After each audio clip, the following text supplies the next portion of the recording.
Tigkalahati kami mag voice over ni Libby. So ngayon nandito tayo sa Amazing School. Ang sabi doon sa group chat namin ay mag-umpisa ng alas 6. So dapat pag alas 6 andoon na lahat. Pero ang nangyari ay mag alas 7 na ay hindi pa nag-uumpisa. At marami pang mga nanay hindi pa dumating. Ang hirap pag ganito ang time dahil gumising ka ng maaga para makapunta ka sa time na binibigay nila. Pero hindi talaga nasusunod. Manghirap talaga dito sa ating country. Ang time natin ay hindi talaga nababago as in. United Nation nga pala ito ngayon ng mga kabataan ngayon dito sa Amazing School. At si Libby ay naganap siya bilang isang United Kingdom. So, yan ang kanyang costume. Bali, nung nakaraang taon, yan yung ginamit niya. De, maiksi lang yung kapa niya nung nakaraang taon. So, ngayon ay pinalitan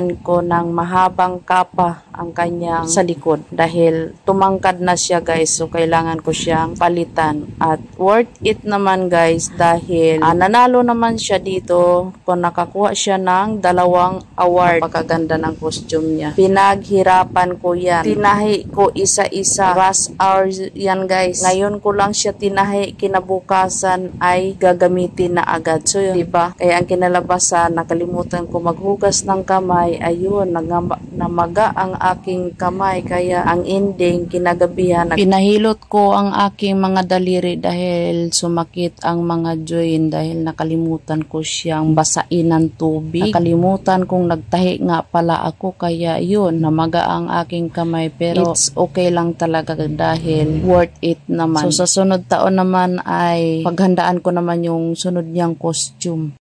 Bakit kaya pag sinabing alas 6, hindi pa nag-uumpisa? Bakit ganun? Ang tagal mag-parade. 2 oras na kami nakatayo rito. Wala pa si teacher. May tinitignan ako, hindi ko makita. Nakita nyo naman, napakarami namin dito. Yung nakaka-classmate ko, parang bubuy ang iingay. Ako muna mag-voice over sa video na ito. Mahaba nga pala ang nilakad namin palayo sa school. Ang aming binyo dahil dito ginanap sa court. Pagdating namin sa school, hindi nagtagal ay nag-umpisa na rin kami dahil sa oras na ito wala pa kaming almusal. Abuti na lang kami ang tinawag kaagad. At una namin ginawa rito, pinakanta namin ni teacher at hindi namin pwede parinig sa inyo dahil may tugtog siya dahil makopyright tayo. Kaya minaigi ko idaan natin sa pag-voice over. Ang kagandahan nito sa paglaki ko, may memories ako dahil i-upload ko ito dito mismo sa YouTube ni Mama. Kaya kung kayo, hindi pa kayo nakasubscribe sa YouTube ni Mama, kisuyot naman. Paki-subscribe ang YouTube ni Mama para magkaroon tayo ng ads. Kaya hanggang dito, medyo mahaba-haba pa ang aming performance. Sa kapwa content creator, huwag kang limutan mag-like and share at mag-subscribe. Bye-bye!